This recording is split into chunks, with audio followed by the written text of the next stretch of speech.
శ్రీ గురుభ్యో నమ. కళ్యాణ వెంకటేశ్వర స్వామి వారి దేవస్థానంలో పంచముఖాలతో ఉన్నటువంటి సర్పప్రతిమను చూస్తూ ఉన్నాం. ఈ సర్పప్రతిమకి ఆదిశేషుడు అని, అనంతుడు అని, నాగరాజ అని పేర్లతో పూజిస్తూ ఉంటారు భక్తులంతా కూడా. పండితులు భక్తులంతా కూడా మంగళవారం, శుక్రవారం, ఆదివారం విశేషమైనటువంటి అభిషేకాలతో అష్టోత్తర శతనామాలతో పూజిస్తూ ఉంటారు ఈ స్వామిని.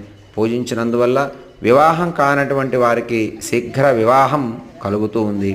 సంతానం లేక బాధపడేటటువంటి దంపతులు 27 వారాలు సర్పమంత్రాన్ని జపిస్తూ ఈ యొక్క ఆదిశేషుని పూజించినందువల్ల సంతానాన్ని పొందుతున్నారు. వివాహం కానటువంటి వారు కూడా వివాహం అవుతూ ఉన్నది అని భక్తులంతా కూడా చెబుతూ ఉన్నారు.